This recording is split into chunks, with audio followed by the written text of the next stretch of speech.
Mga proyektong magtutulay sana sa mga residente. At mga gusaling magagamit sana ng mga estudyante. Pero natuklasan ng reporter's notebook na nakatiwangwang, hindi tapos, at hindi napakikinabangan.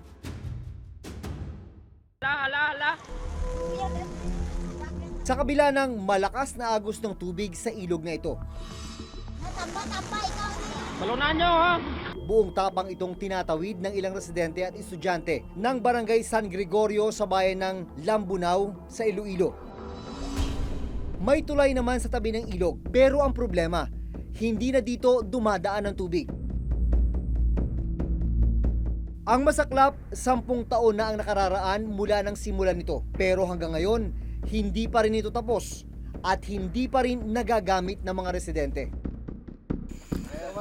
Nakilala namin noon ang grade 8 student na si Jaril Ligada. Delikado maglakad dito. Wala kang flashlight. Okay. Pag tag-ulan, mas mahirap, mas mabagal. Mas mahirap po. Para makaabot sa pagsisimula ng klase ng alas 7, naglalaan si Jaril ng 1.5 oras para sa paglalakad.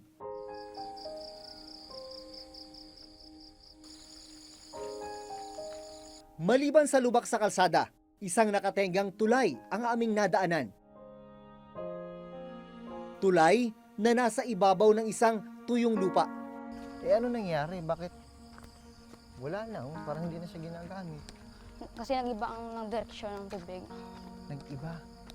Kasi ibig sabihin dati dito ang ilog. Opo. Yan yung ilalim na yan. Opo. Hindi rin siya tapos pala.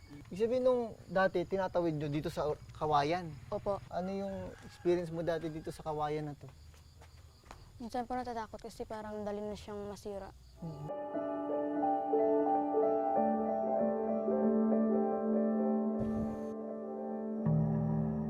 Ayon sa kapitan ng Barangay San Gregorio, taong 2008 pa nang simula ng pagtatayo ng tulay. Pero patigil-tigil daw ang paggawa nito. Yung budget namin, sabi ng engineer, hindi kasya ng tupinto yung patapos yung tulay. Kasi steel plate, ma'am. Sana kung natapos, malaking tulong sa amin dito sa San Gregorio. Ilang metro lang ang layo mula sa hindi natapos na tulay. Makikita ang ilog na itinuro ni Jaril na lumihis ng daluyan. Ito ang kailangan nilang tawirin papasok ng paaralan.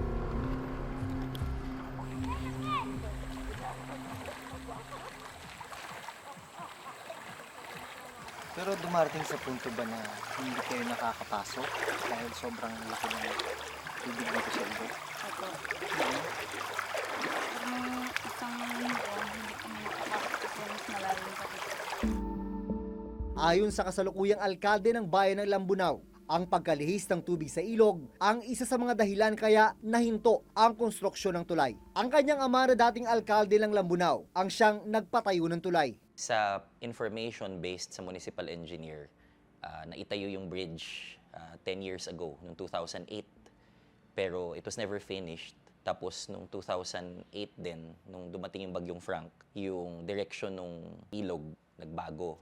So, ando na siya ngayon sa tabi ng original na bridge. Kaya, in part, it rendered the original bridge useless. Inalam namin kung magkano ang ginastos para sa pagtatayo ng nakatenggang tulay sa San Gregorio. Pero sa text message na aming natanggap mula sa alkalde ng Lambunao, hindi pa mahanap ang lumang file ng tulay. Gayunman, nakuha namin sa munisipyo ang Statement of Expenditures na nagpapakitang naglabas ng 2 million pesos para sa rehabilitasyon ng tulay noong 2015. Pero malinaw, hindi pa rin ito natapos. Noong Enero, naglaan ng pondong 600,000 pesos ang probinsya para sa pagpapatuloy ng konstruksyon ng tulay. Posible raw kasi na muli itong maging daluyan ng ilog. 2 proyekto pa ang nakaplanong itayo sa ibabaw ng ilog sa San Gregorio, patawid sa kabilang barangay ng Kaningwan. They requested for the construction of a hanging bridge. And then they have another option, the overflow project. No? These are put in different locations, not in the same spot. Sa mga larawang ipinadala sa amin ng ilang residente ng Lambunao, makikitang natapos na ang konstruksyon ng binisita naming tulay. Bumalik na rin ang ilog sa dati nitong daanan, kaya malaking tulong na ngayon ang tulay para sa mga residente. Ang hanging bridge natin, hindi pa yan na-implement natin at saka pinuposto pa ng LGU Lambunao ngayon na ma-approve yan. Sa ngayong ng Kalahi, waiting pa tayo for approval and release of budget.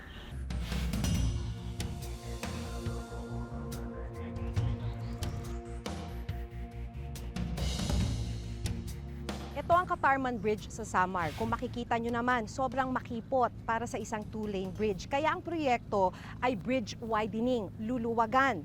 Ang problema, noong 2015 pa ito sinimulan, hanggang sa ngayon hindi pa natatapos. Ang Department of Public Works and Highways o DPWH Region 8 ang implementing agency ng Katarman Bridge. Ayon sa Physical Status Report ng DPWH Region 8, September 16, 2015 nang sinimulan ang proyekto. Ang target completion dapat ay noon pang June 22, 2017. Pero nang aming puntahan noong March 2018, nasa 47.30% ang actual accomplishment sa paggawa ng tulay. Ayon dito sa dokumento mula sa DPWH, ang contract amount ng proyektong ito ay mahigit 140 million pesos. Tapos, sinasabi rin dito na yung actual accomplishment ay halos 50% na. Ibig sabihin, dapat kalahati nitong proyekto tapos na. Ganito po bang itsura nung halos 50% na natapos? Hindi po. Tuloy-tuloy naman ang trabaho namin kasi ang trabaho namin sa ilalim lang pa, wala pa sa ibabaw. Pag natapos yung ilalim, dahil lilimang butas na lang naman ito, sa taas na kami. Sa status report na nakuha namin noon sa DPWH Region 8, nakasaad na humiling ng karagdagang 120 calendar days ang kontraktor para matapos ang tulay. Ang dahilan nila ay ang obstruction of utilities, partikular ng water pipelines na nakakabit sa tulay. Sa kasalukuyan, nadaraanan na ng mga sasakyan ang Katarman Bridge pero hindi pa rin ito tapos. 3 taon nang delayed ito sa original completion date na September 2015. As of November 25, yung accomplishment namin is 93.11% na. We are expecting sana makomplete itong December 25 ng 100%. Kaya nga lang, siyempre, mayroon pang mga konting correction yan. Baka umabot sa ito ng January, until January 25. Bukod sa mga tulay, binisita rin ng Reporter's Notebook ang ilang school building na para sana sa mga estudyanteng nagtitiis sa mga tent, covered court, at lumang gusali. Pero natuklasan naming nakatenga at hindi tapos. Naabutan naming nagkaklase sa isang covered court ang ilang estudyante mula sa grade 7 hanggang grade 11 ng Mondragon Agro-Industrial High School sa Northern Samar. Minsan dito, mahirap dito pag pumapasok. Pag maulan, lumilipat kami, minsan hindi. Saan ka nahihirapan sa sitwasyon niyo sa klase niyo? Sa pagre-recite. Hindi kayo nagkakarinigan? Hindi na, lumalapit kami. Lumapit kami nun. Bakit pursigido ka na pumasok sa eskwela? Kasi mabot lang ang pangarap namin na maging sundalo at makatulong sa pamilya. Ramdam din ng mga guro gaya ni Teacher Maricar ang hirap ng kakulangan sa silid-aralan. Kahit po sila mismo, nahihirapan Oo, nahihirapan po. Lalong-lalo na po pag umuulan. Kasi nga, tumutulo. Dahil butas-butas na yung yero. Tapos, maingay. Parang mahirap pong marinig yung kung ano yung itinuturo mo, lalo na po yung mga bata na nasa likod, hindi conducive for learning para po sa akin. Kung tutuusin, 2 gusali na may 24 na bagong silid-aralan ang dapat nakatayo ngayon sa Mondragon Agro-Industrial High School.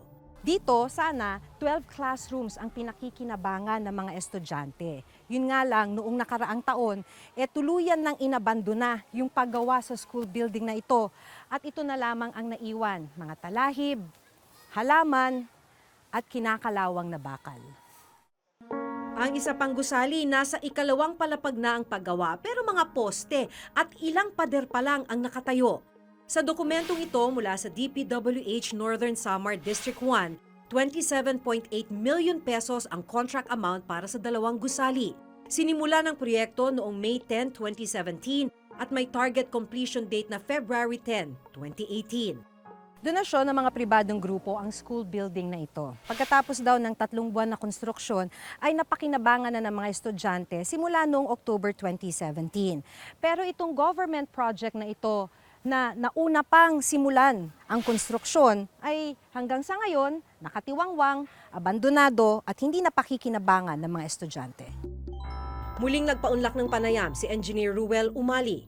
During my time kasi to, ongoing to, kaya lang po slow moving. Nag-expired to ng February, para na-extend yung kanyang kontrata. So, yun ang malimit nilang kwan dyan, weather condition, or minsan due to lack of materials, gawa ng minsan walang mabili silang materials doon, dito pa nanggagaling sa Manila. Sa dokumentong ito mula sa DPWH, umabot na sa 11.5 million pesos ng kabuang pondo ang na-disburse na pera sa kontraktor. 3 buwan pagkatapos maiere ang report noong Setyembre, ayon sa kinatawan ng paaralan, itinuloy ng kontraktor ang pagtatayo ng 2 gusali ng Mondragon Agro-Industrial High School. Ang unang gusali na dati puro poste lang, nagkaroon na ng ilang pader at slab. Ang ikalawang gusali, nadagdagan ng ilang slab. Dapat iti-terminate na talaga noon. Pero nag-submit ang contractor ng motion for reconsideration na huwag daw muna i-terminate kasi ikukumpit daw nila yung project. Sa dokumentong ito mula sa DPWH Northern Samar, as of September 25, 79.60% completed na ang proyekto. Pero napag-alaman namin na muling itinigil ang pagtatayo ng mga ito. Tuluyan na kasing tinerminate ng DPWH Northern Samar District 1 ang kontraktor ng proyekto. Sa Enero, muling magsasagawa ng bidding para sa kontraktor na magtutuloy ng proyekto.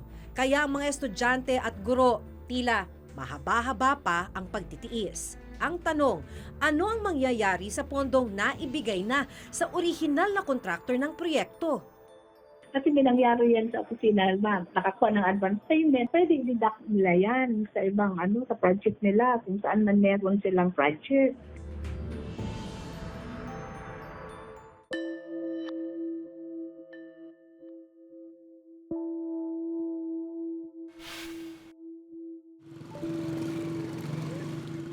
Balot na ng halaman ang mga poste at ilang pader nito at halos 2 taon na raw inabandona. Ganito namin naabutan noon ang dapat sanay 3-classroom school building sa Lungib Elementary School dito sa Victoria, Northern Samar. By this time dapat tapos na, pero until now makikita nyo naman tinubuan na ng mga damo at lahat-lahat. Abandoned ho siya. Kasi yung last na nag-visit ako dito was 2016 at ganito na yung itsura niya. And then hanggang ngayon, hindi pa rin siya nagagalaw. Ang pondong nagastos para rito, 2.8 million pesos. Pero ang ipinagtataka ng DepEd Engineering Office sa dokumentong galing mismo sa DPWH Northern Samar District 1 na siyang implementing agency ng proyekto, idiniklarang 100% completed na ang gusali. Kahit poste lang at ilang pader lang naman ang nakatayo. As of January 31, 2018, ang supposedly 1-story 3-classroom dito sa Lungib Elementary School ay 100% completed. Pero kung makikita natin ngayon yung status ng building, hindi naman siguro natin masasabing 100% completed siya. Makalipas ang halos 4 na buwan, binalikan namin ang Lungib Elementary School. Nakatayo na ang 3 silid. Ayon sa DPWH, ang kontraktor ang gumastos para sa pagtatayo ng mga classroom. Conducive for learning na ito kasi napakalaki at napakaluwang. Kisame na lang ang kulang pero napinturahan na ang mga silid-aralan at ngayon ay nagagamit na ng mga grade 4, 5 at grade 6 students.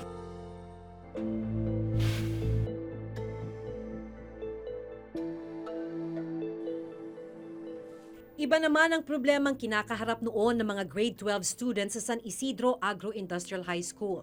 Nandito tayo sa San Isidro Agro-Industrial School. Dito naman, tapos yung school building pero hindi magamit dahil natuklasan na may structural defect.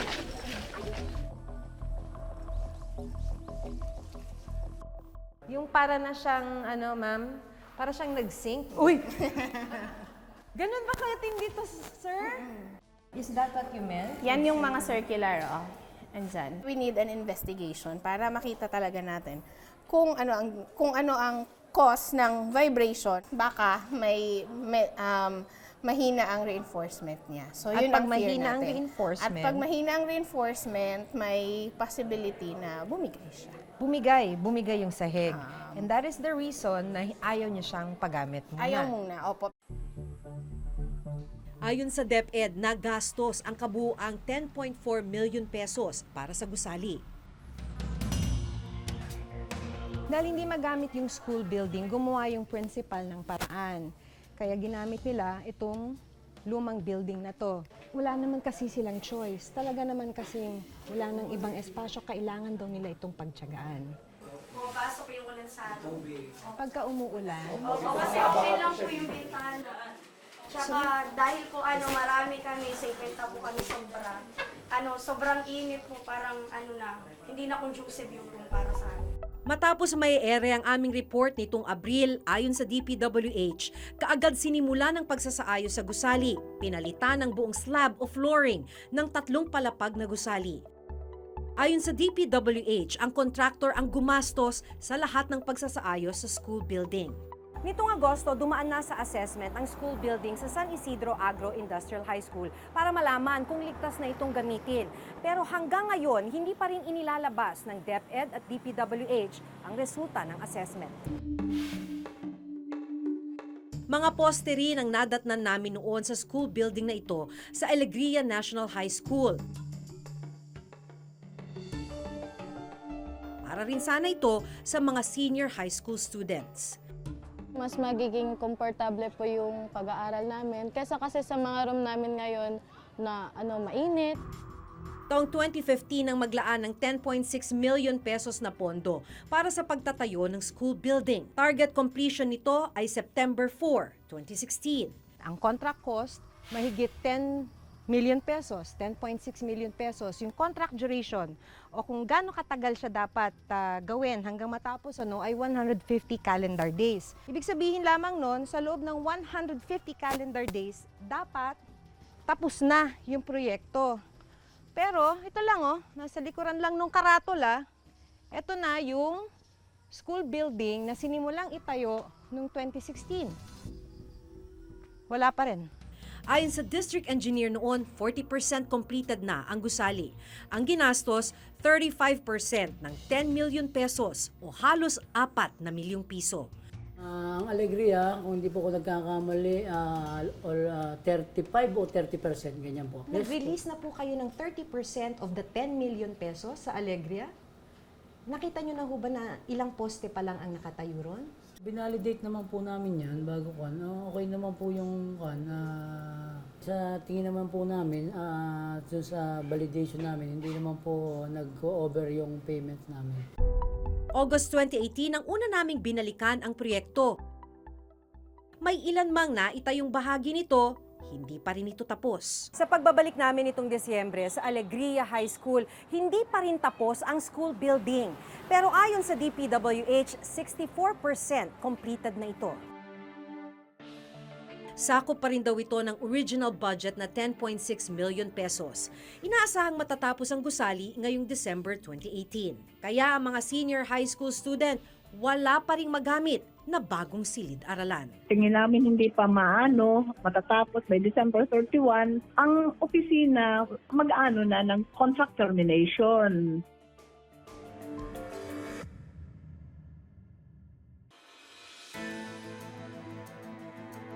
Sa pagpasok ng bagong taon, asahan ninyong patuloy nating babantayan ang mga proyektong para sa mga mamamayan.